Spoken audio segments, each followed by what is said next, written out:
اپنی بیٹی کو حیثیت کے مطابق جہیز دے کر رخصت کر دیا۔ غیاث الدین نے میرے داماد کو سونے کے چند سکے نظر کیے اور اسے لالا کو خوش رکھنے اور کوئی دکھ نہ پہنچانے کی تاکید کی۔ عابد میاں، ہمیں یہاں سے کوچ فرمانے کا حکم مل چکا ہے، اب ہم یہاں سے اجازت چاہیں گے، لیکن جانے سے پہلے ایک بات تمہارے علم میں لانا ضروری سمجھتے ہیں، تاکہ کئی برسوں سے بے شمار سوالات تمہارے دماغ میں مچل رہے ہیں، ان کے جوابات تمہیں مل جائیں۔ ایک دن وہ میرے پاس آئے اور ان کے لبوں سے یہ الفاظ نکلے۔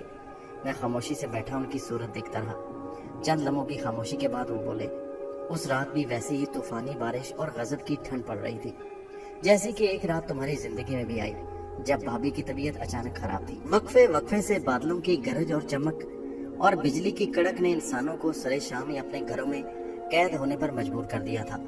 ایسے عالم میں محلے کی جامعہ مسجد کے پیش امام مولوی بہروز لودھی کے گھر کے دروازے پر ایک ضرورت مند نے دستک دی، اور دروازہ کھولنے پر مولوی صاحب کے آگے ہاتھ جوڑ کر کہنے لگے، مولوی صاحب، میری بیوی نے بیک وقت 4 بچوں کو جنم دیا۔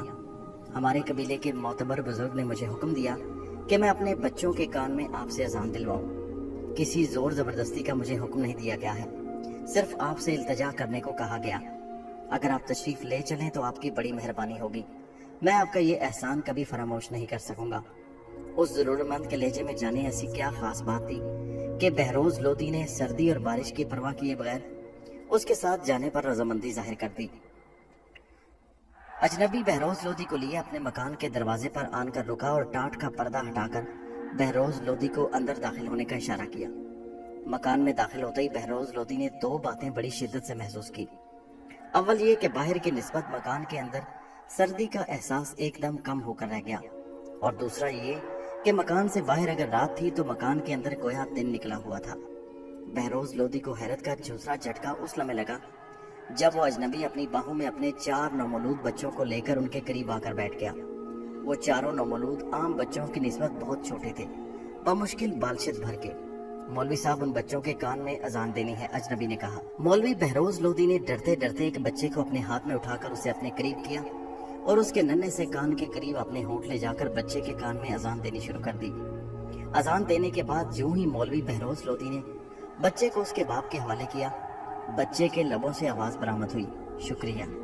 مولوی صاحب حیرت سے اچھل پڑے اور اپنا وہم دور کرنے کے لیے جو ہی بچے کی طرف دیکھا تو اس بچے کو مسکراتے ہوئے دیکھتی اپنی طرف پایا۔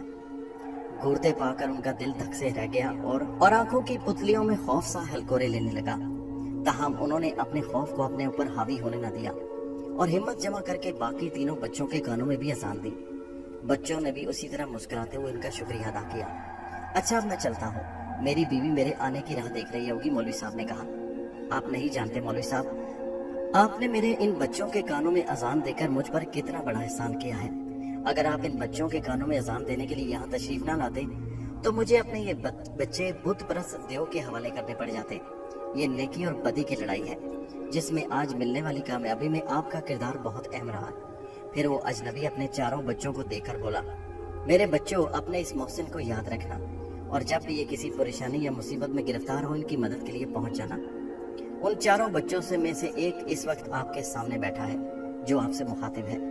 غیاث الدین نے اپنے سینے پر ہاتھ رکھ کر ذرا سر کو جھکاتے ہوئے کہا، اور وہ بزرگ بہروز لودھی آپ کے آباء و اجداد میں شمار ہوتے ہیں۔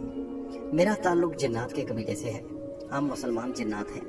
جب تک بہروز لودھی کے نام لیوا پیدا ہوتے رہیں گے ہم کسی نہ کسی روپ میں ان کے خاندان یا نام لیوا کے محافظ نگران بن کر آتے رہیں گے، اور اس سلسلے کا اختتام اس وقت ہوگا جب محترم بہروز لودھی کے خاندان کا نام چلانے والا کوئی نہیں رہے گا، یعنی اولاد نرینہ کا جنم رکتے ہی ہماری آمد کا سلسلہ بھی رک جائے گا۔ یہ کہتے ہی غیاث الدین ایک دم سے اٹھ کھڑے ہوئے۔ میں بھی بے ساختہ اٹھ کھڑا ہوا۔ انہوں نے گرم جوشی سے مجھ سے ہاتھ ملایا اور اللہ حافظ کہتے ہی اپنی جگہ کھڑے کھڑے ایک دم سے غائب ہو گئے۔ میں گوشت پوش کا زندہ مجسمہ بنا کھڑے کا کھڑا رہ گیا۔ ایک ناقابل یقین سچائی نے میری عقل چکرا کر رکھ دی۔ اگر میں غیاث الدین کی حقیقت سے اپنی بیوی بچوں کو آگاہ کرتا تو شاید وہ میری اس بات کا یقین کبھی نہ کرتے کہ غیاث الدین ایک مسلمان جن تھا۔ اس لیے میں نے اس سچائی پر ہمیشہ کے لیے پردہ ڈال دیا اور غیاث الدین کے ہماری زندگی سے ہمیشہ کے لیے چلے جانے کو زندگی کا نام دے کر اپنی زندگی میں مگن رہنے کی کوشش میں مصروف ہو گیا۔ غیاث الدین کا جب بھی خیال آتا میں یہ سوچنے پر مجبور ہو جایا کرتا کہ آخر ہم انسان جنات سے اس قدر خوفزدہ کیوں رہتے ہیں۔ اگر جنات غیاث الدین جیسے نیک مددگار ہوتے ہیں تو میری دعا ہے کہ ہر انسان کی زندگی میں ایک جن کا عمل دخل ضرور ہو۔ کاش یہ خوبی ہم انسانوں میں بھی ہوتی کہ اپنی ہستی پر احسان فرمانے والے شخص کی ہم بھی غیاث الدین جیسے جن زادے کی طرح نسل در نسل تابعداری کر سکتے۔